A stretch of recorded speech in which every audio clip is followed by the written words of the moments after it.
Saudara sekalian,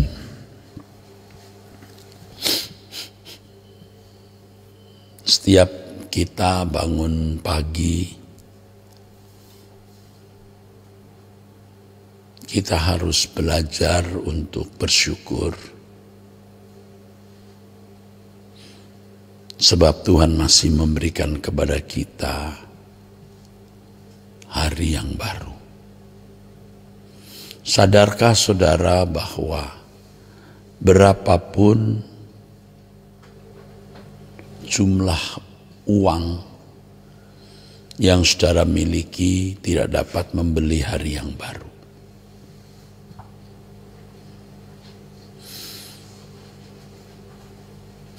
Jadi setiap kali kita bisa bangun tidur, kita melek, kita buka mata, kita bersyukur Tuhan memberi kita anugerah, berkat, gift, pemberian yang tidak ternilai harganya. Karena tidak ada sesuatu yang dapat menjadi alat transaksi untuk membeli hari yang baru.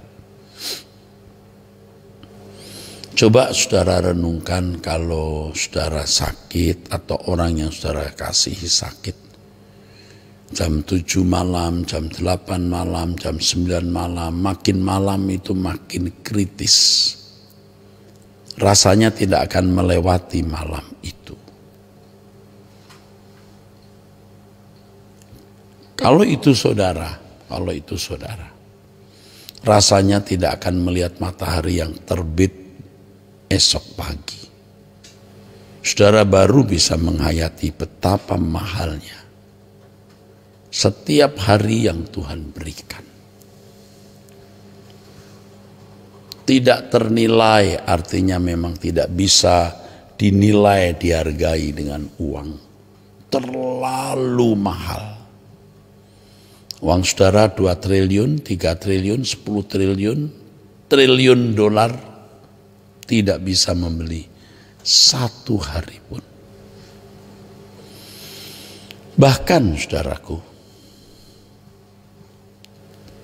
saudara tidak bisa membeli 1 jam pun. Bahkan saudaraku, 1 menit pun.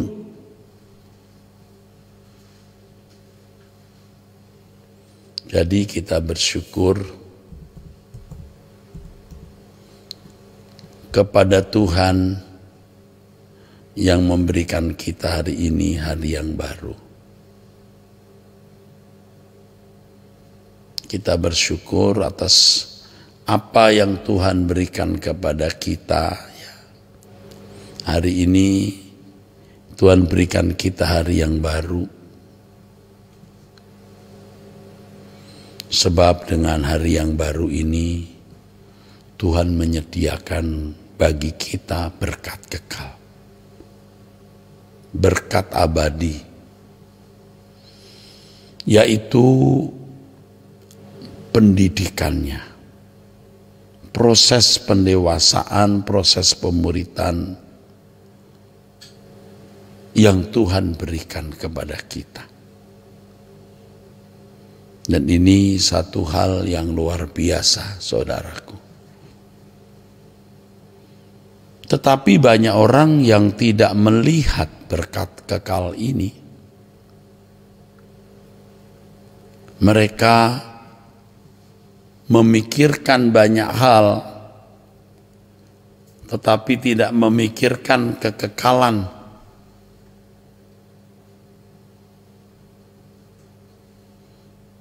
Tidak memikirkan berkat abadi yang Tuhan sediakan dalam hidup ini.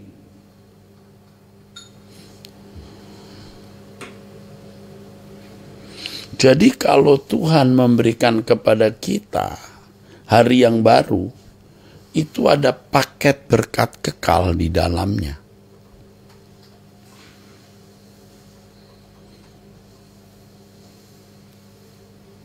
Ada paket berkat kekal. Jadi begitu kita melek, kita buka mata pada pagi hari, sebenarnya sudah tersedia berkat kekal itu. Makanya ketika berbicara mengenai kekhawatiran di Lukas pasal 12, ayat 25 Tuhan berkata, siapakah di antara kamu yang karena kekhawatirannya dapat menambahkan sehasta pada jalan hidupnya? Dengan kalimat lain, apa kamu bisa menambahkan umur hidupmu 1 hari, 1 jam pun kamu tidak akan sanggup sehasta. Ini ukuran pendek, saudaraku. Makanya kemudian di ayat yang ke-31, tetapi carilah kerajaannya, maka semuanya itu akan ditambahkan kepadamu. Jadi kamu tidak bisa menambahkan sehasta pada jalan hidupmu. Jadi kalau Tuhan menambahkan umur hidupmu, carilah kerajaan Allah. Sama dengan temukan berkat kekal yang Allah sediakan hari itu. Jangan kamu mempersoalkan pemenuhan kebutuhan jasmani sampai kamu tidak mempersoalkan kekekalan, yaitu berkat abadi, berkat yang berguna untuk kekekalan kamu. Sebab kalau kamu hanya mempersoalkan apa yang kamu makan atau apa yang kamu minum, ya itu sama seperti bangsa-bangsa di dunia yang tidak mengenal Allah. Dikatakan di dalam ayat 30, Bapamu tahu kamu memerlukannya. Jadi kalau Tuhan memberi kita hari yang baru, Tuhan menyediakan berkat untuk tubuh kita hari itu, saudaraku. Dikatakan juga di dalam ayat ini, ya saudaraku, ya, bunga bakung yang tidak memintal dan tidak menenun itu lebih megah dari Salomo. Itu dipelihara Tuhan. Burung di udara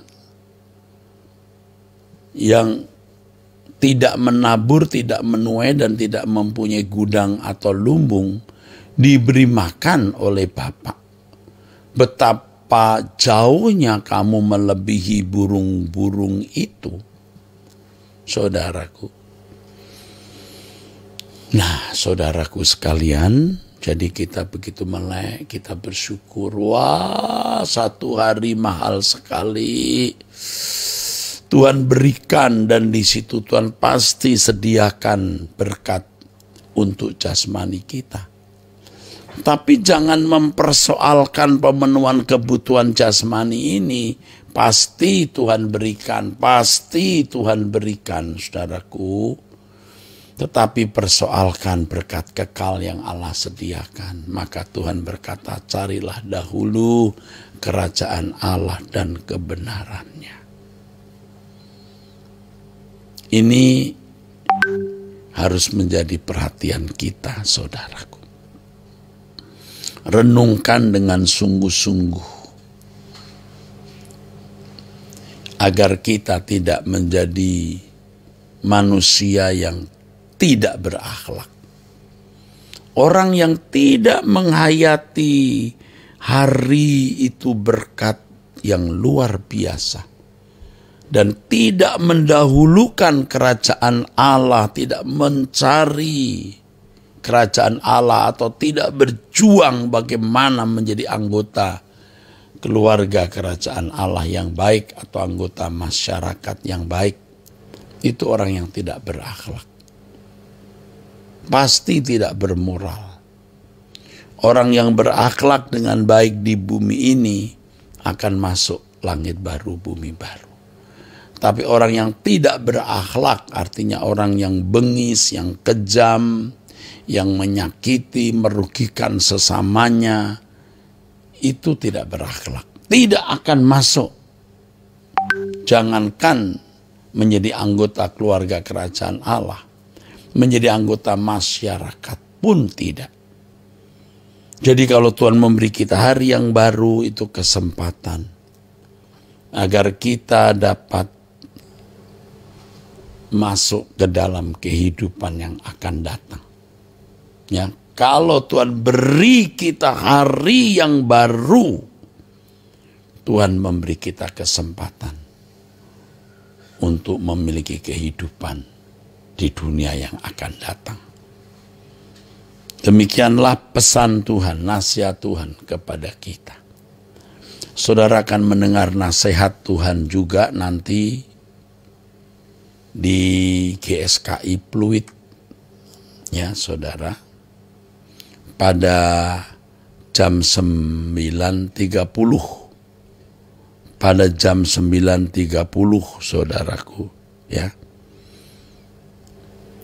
on site, ya, on site.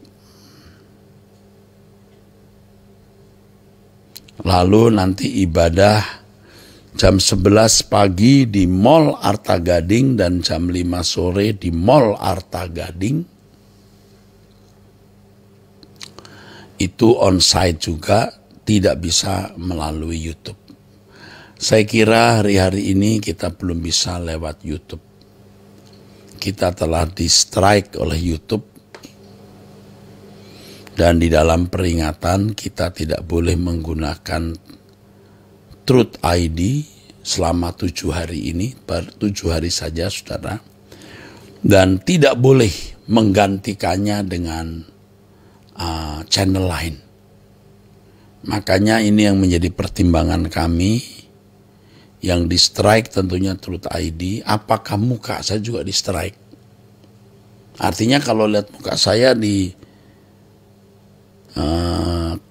kanal lain, apakah itu melanggar? Karena dianggapnya menggunakan kanal lain. Ya, itu mengerikan ya saudara. Jadi sementara waktu mohon tidak merekam khotbah saya lalu melemparkannya di YouTube. Kemungkinan ya, ini kemungkinan kecil juga, saya terdetek, wajah saya terdetek, suara saya terdetek, lalu nanti Truth ID akan di strike lebih lama lagi sampai ditutup. Jadi cuma 7 hari, saya minta kita sabar, tidak menyiarkan wajah saya. Ya, saudara, jangan ya. Oke, saya kira cukup. Mari kita tutup dalam doa. Bapa, terima kasih untuk berkat pertemuan pagi ini. Dalam nama Tuhan Yesus Kristus. Amin. Sampai jumpa, Tuhan memberkati saudara sekalian.